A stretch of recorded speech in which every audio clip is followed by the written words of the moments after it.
जो आज हम करने जा रहे हैं एक्सरसाइज 12.3 क्वेश्चन नंबर फर्स्ट। मैं हूं हरी सर और आप सभी बच्चे देख रहे हैं आपका अपना यूट्यूब चैनल चलो कदम बढ़ाएं।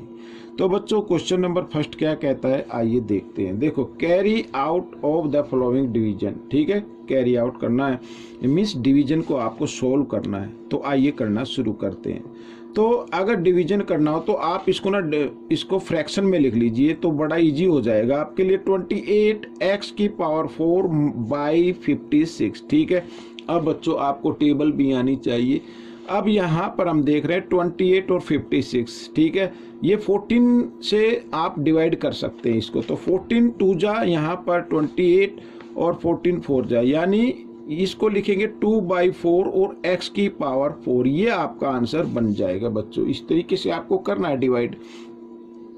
अब नेक्स्ट पार्ट क्या कहता है, नेक्स्ट भी बहुत ही इजी है बच्चों। देखो इसमें भी फिर वही करना है आपको, ठीक है। -36y² और नीचे 9y², ठीक है। y² से y² कैंसिल हो गया, 9 से 9 बन जा 9, 9 4 जा 36। तो इसका मतलब -4 is the answer of this question. बहुत ही ईजी है, आपको डिवाइड करना, डिवाइड इसी तरीके से करना है। प्रैक्टिस जरूर करनी है अच्छी रैंक लाने के लिए या अच्छे मार्क्स लाने के लिए, ठीक है। आइए करते हैं क्वेश्चन नंबर यानी पार्ट 3। अब फिर इसमें भी वही कीजिए, इधर कर लेता हूं मैं। 66p⁴r³ और बाई में 11qr², ठीक है। तो यहाँ पर हम देख रहे हैं बच्चों 11 से 11 बन जा 11, 11 6 जा 66 आ गया। अब बच्चों यहाँ पर r⁴ है, यहाँ r⁴ है, तो कैंसिल करेंगे तो r⁴ ऊपर बचेगा, ठीक है। इसको कैंसिल करके क्या बच गया, r⁴ बच गया, या r ही लिख दीजिए। इधर भी वही है q और इधर q⁴ है, तो काट के क्या बचेगा, q⁴ बचेगा। यानी आपका आंसर क्या होगा, 6p⁴r, ये आपका आंसर बन जाएगा, ठीक है। तो इस तरीके से आपको करना है। आइए आगे कर लेते हैं 4 पार्ट। तो वही करना है आपको बच्चों। यहाँ पर 34x³ y³ z³, ठीक है, और बाई में 51x y² z³। तो z³ से z³ आप कैंसिल कर दीजिए। y⁴ है, इधर y⁴ है, तो y⁴ से y⁴ में अगर हम डिवाइड करें तो y⁴ बचेगी, ठीक है। इधर x से x⁴ को डिवाइड करेंगे तो x⁴ कितनी बच जाएगी, 2 बच जाएगी, ठीक है। और यहाँ पर हम देखें तो 17 की टेबल में दोनों आ रहे हैं, तो 17 2 जा 34, 17 3 जा 51, ठीक है। तो यानी आपका आंसर बनेगा 2/3 ये, ठीक है, और x² y, ये आपका आंसर आ गया, ठीक है। इस तरीके से आप इसको कर सकते हैं। आप चाहे तो इसको लिखना चाहे तो इस तरीके से भी लिखा जा सकता है, 2x² y और डिवाइड में 3, इस तरीके से भी आप कर सकते हैं, कोई दिक्कत नहीं। आपका आंसर ये आ गया, चाहे तो इस तरीके से आंसर लिख लीजिए, नो मैटर। आइए करते हैं 5th पार्ट। तो 5th पार्ट में भी ऐसे ही करना है। देखो यहाँ पर 12a⁴ b⁴ डिवाइड का साइन -6 a⁴ और b⁴ 4, ठीक है, इस तरीके से। अब देखो भाई 6 1 जा 6, 6 2 जा 12। अब ये सबसे पहले आपको काम करना है, ये माइनस का साइन को आपको ऊपर लगा देना है, ठीक है। जब आंसर आए तो माइनस का साइन ऊपर लगा देंगे। अब a⁴ और ऊपर है a⁴, तो a⁴ को जब a⁴ से डिवाइड करें तो कितना आ जाएगा, यहाँ पर मैं डायरेक्ट लिख देता हूँ a⁴ रहेगा, ठीक है। क्योंकि देखो आपको फॉर्मूला याद होना चाहिए, x⁴m डिवाइड x⁴n।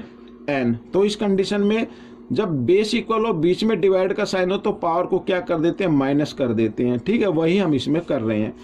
तो आइए b⁴ और b⁴ अब यहाँ पर आप चाहे तो इसको इस तरीके से भी लिखा जा सकता है, जो जैसा कि दिया हुआ इसमें, ठीक है, ऐसे।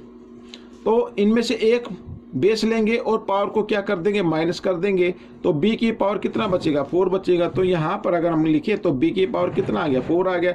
आप डायरेक्ट आंसर लिखिए तो ये आपका आंसर बन जाएगा, ठीक है। आइए करते हैं नेक्स्ट क्वेश्चन। तो ये भी बड़ा इजी है, ये देखिए मैंने पहले से लिख के रखे हुए हैं। Question number 2। अब इसमें भी क्या करना है, डिवाइड करना है बच्चों। क्या करना है, डिवाइड करना है।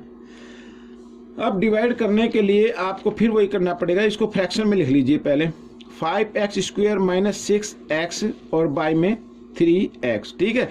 अब ऊपर से हम देखें तो x कॉमन आ जाएगा, क्या आ जाएगा, x कॉमन आ जाएगा भाई।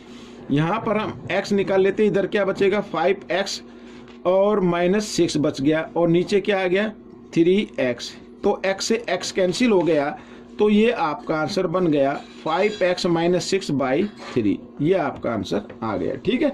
तो इस तरीके से क्वेश्चन सोल्व हो गया। नेक्स्ट क्वेश्चन भी बिल्कुल ऐसा ही है, आइए करते हैं।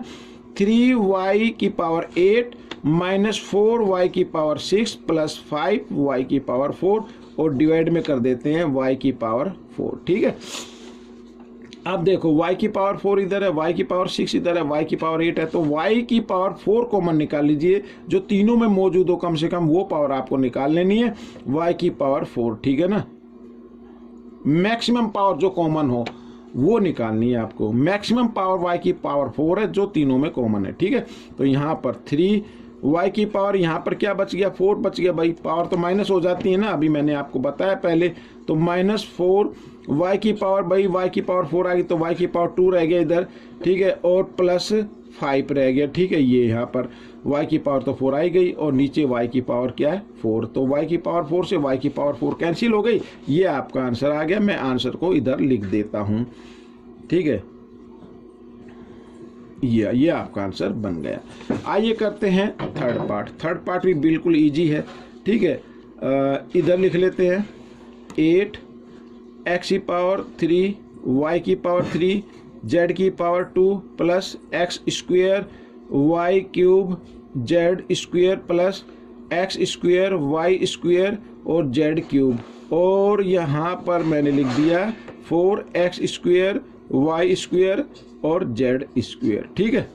अब क्या करना है, अब आप कॉमन निकाल लीजिए, 4 से काट देते, 4 1 जा 4, 4 2 जा 8, ये हो गया, ठीक है। अब ये कैसे डिवाइड करेंगे, इसके लिए क्या करना, कॉमन निकाल लेना बच्चों यहाँ पर, ठीक है। तो मैं इधर लिख लेता हूँ, ऊपर तो जगह कम है तो यहाँ पर लिख लेते हैं। अब देखो x की पावर 3 y की पावर 3 z की पावर 2, तो अब हम इसमें से देख रहे हैं कि जो मैक्सिमम पावर तीनों में कॉमन है वो x की पावर 2 है, ये x की पावर, सॉरी यहाँ पर ब्रैकेट बाद में बनाएंगे, x की पावर 2 आ गया, y की पावर 2 आ गया और z की पावर भी 2 है कॉमन, ठीक है। तो यहाँ पर ब्रैकेट बनाइए। अब बच्चों x की पावर 3 में से x की पावर 2 बाहर आ गया, तो यहाँ पर x बच गया और y बच गया, z स्क्वेयर तो z स्क्वेयर पहले ही आ गया कॉमन, प्लस का साइन लगाएंगे, और x स्क्वेयर पहले ही बाहर आ गया, इसमें क्या बचेगा y बचेगा खाली, z स्क्वेयर तो पहले ही आ गया बाहर, प्लस का साइन लगाएंगे। अब x square y square common के फॉर्म में आ गया, यहाँ पे z बच गया, तो बच्चों ये आपका आंसर बन जाएगा, ठीक है। और यहाँ पर ये गड़बड़ हो गई है, ये 2 है बच्चों, यहाँ पर क्या है, ये 2 है, तो 2 आ गया, तो यहाँ पर बच्चों ये क्या है, ये कॉमन नहीं आएगा, ठीक है। तो यहाँ पर ये थोड़ा सा गड़बड़ होगी, तो ये x की पावर y की पावर क्या है 2 है, तो वो तो कॉमन ले लिया हमने। तो आपका मैं नीचे लिख देता हूँ एक अच्छे से तरीके से, तो ये आपका आंसर बनेगा, ठीक है। यहाँ पर x square y square z square और ये यहाँ पर ये बड़ा bracket x plus y plus z और नीचे क्या आ गया x स्क्वेयर वाई स्क्वेयर और z स्क्वेयर, तो ये तो कैंसिल हो गया इससे, तो ये आपका आंसर आ गया 2 ब्रैकेट, ठीक है ना, x plus y plus z, इस तरीके से ये आपका आंसर बन गया। आइए करते हैं इस क्वेश्चन को कर लेते हैं।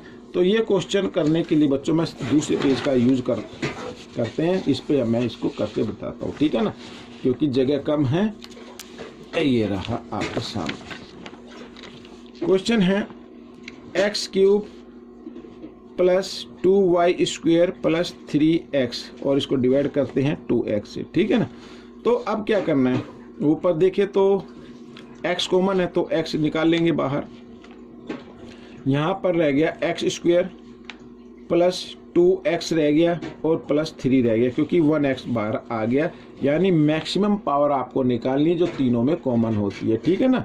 और यहाँ पर 2x, अब x से x कैंसिल हो गया, तो ये आपका आंसर बन गया x square plus 2x plus 3/2, ये आपका आंसर आ गया, ठीक है। हो गया क्वेश्चन। आइए करते हैं क्वेश्चन नंबर 5, ये रहा आपके सामने, ये तो इसी पे हो जाएगा, इसके लिए तो जगह है काफ़ी, ठीक है ना। तो इसको कर लेते हैं इधर, फिर वही आपको फ्रैक्शन में लिख लेना है, पी क्यूब क्यू की पावर 6 माइनस पी 6 क्यू की पावर 3 और डिवाइड में पी क्यूब क्यू क्यूब। ठीक है, तो कॉमन निकाले तो p की पावर 3 और p की पावर 6 में से p की पावर 3 कॉमन आ जाएगा, q की पावर 6 और q की पावर 3 में से q की पावर 3 कॉमन आ जाएगा। इधर क्या बचेगा, इधर बच जाएगा क्योंकि p की पावर 3 तो कॉमन आ गया है, तो q की पावर 3 बच जाएगा इधर। ठीक है ना, ये आ गया। और यहाँ पर कॉमन हमने ले लिया है और माइनस p की पावर, ठीक है, 3, तो ये आ गया। और इधर ये, ठीक है, इधर ये कर लेते हैं। अब देखो p की पावर 3 और q की पावर 3, अब ये तो कैंसिल हो गया, तो ये बचा आपका, ये आपका आंसर आ गया q की क्यूब और माइनस p क्यूब, ये आपका आंसर बन गया। तो बच्चों ये वीडियो कंप्लीट हो गई है। आपको ये वीडियो कैसी लगी मुझे ज़रूर बताएं और इसमें से सीखकर दूसरे बच्चों को ज़रूर सिखाएं। मिलेंगे नेक्स्ट पार्ट में, टिल देन थैंक यू।